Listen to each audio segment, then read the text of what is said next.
À l'occasion du 50e anniversaire des relations diplomatiques entre la Chine et l'UE, l'industrie chinoise de l'intelligence artificielle connaît des opportunités de développement sans précédent. Récemment, les nouvelles du secteur sont particulièrement encourageantes. Selon IDC, les investissements chinois en IA devraient dépasser 100 milliards de dollars d'ici à 2028. Dr Marcel Saucé, professeur invité à l'Université de Californie à San Diego, à l'ESSEC à Paris et fondateur de Nestor AI Doctoral Academy, possède une expertise unique à l'intersection de l'innovation et de l'intelligence artificielle. À l'occasion de ce cinquantenaire des relations sino-européennes, il partage son analyse éclairée sur le développement chinois de l'IA et les perspectives de coopération entre la Chine et l'Union européenne dans ce domaine stratégique.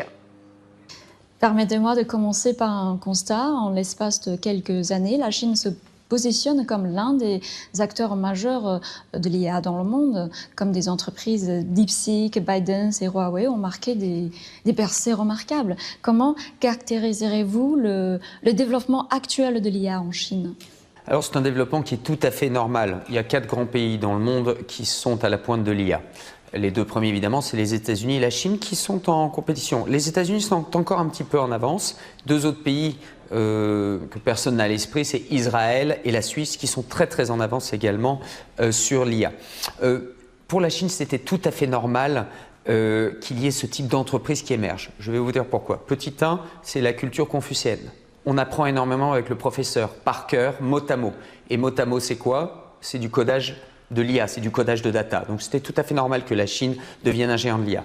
Deuxièmement, l'IA, c'est quoi? C'est collecter de la data, du big data.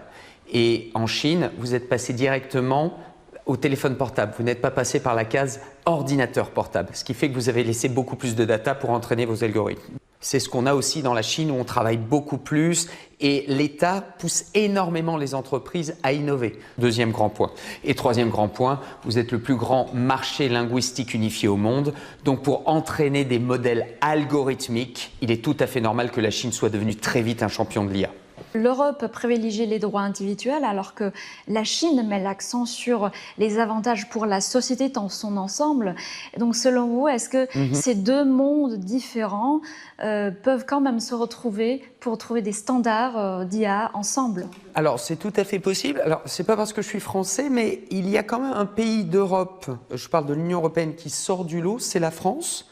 Encore une fois, c'est pas parce que je suis français, mais parce que nous avons une très grande culture de mathématiciens et d'ingénieurs et d'écoles d'ingénieurs, ce qui fait qu'on arrive un peu à s'en sortir du côté de l'IA. On a un géant qui s'appelle Mistral AI, qui est une grande entreprise de data et d'intelligence artificielle. Et on sait que la France est un pôle d'IA européen.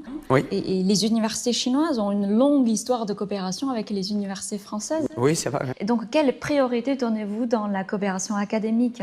Alors, je prends un exemple vraiment personnel. Nous avons lancé un DBA, un Doctorate of Business Administration, avec une grande école de commerce qui est un institut Confucius à Paris qui s'appelle l'ESCE, qui est actuellement en Chine. Et la Chine est l'un des plus gros marchés, c'est-à-dire qu'il y a énormément d'étudiants qui veulent étudier dans ce doctorat parce que c'est un doctorat qui traite du business des robots et de l'IA. Et on oublie un peu trop facilement que la révolution qui arrive en ce moment de l'IA, ce n'est plus ChatGPT et les Generative AI, c'est maintenant les robots, parce qu'on va implémenter les IA dans des corps physiques. Il n'y aura plus que des chatbots, il y aura également des robots, des bots avec des corps physiques. Cette année marque le 50e anniversaire de relations diplomatiques entre la Chine et l'UE. On a noté que les 2 parties ont réalisé des coopérations remarquables dans le domaine de l'IA, telles que les normes de véhicules autonomes et la recherche médicale. Et donc, selon vous, quelle coopération émergente vous paraît les plus prometteuses? Quelles avancées attendez-vous? Évidemment, coopération universitaire, ça c'est ce qui marche généralement le mieux. C'est généralement la meilleure protection contre les conflits armés. Je pense que le futur, encore une fois, on va être sur les robots. Très peu de gens savent, vous savez qu'en moyenne, un QI moyen, c'est 100, c'est une note de 100 pour mesurer l'intelligence. C'est le propos de mon dernier livre que j'ai écrit avec le Dr Issa sur l'éducation et l'intelligence artificielle. Le PDG de SoftBank, qui possède notamment Boston Dynamics, c'est une des entreprises les plus performantes du monde en robots, prévoit qu'en 2035, le QI des robots sera de 10 000. De 10 000. Donc il faut absolument que les coopérations universitaires, en tout cas entre l'Europe et la Chine, soient autour de ce marché énorme qui va être celui des robots. Eh bien, vu les récents événements qui sont passés à l'ouest de l'Europe, je prévois une très très belle coopération entre l'Union européenne et la Chine. En ce cinquantenaire sino-européen, l'IA devient un nouveau pont entre nos continents.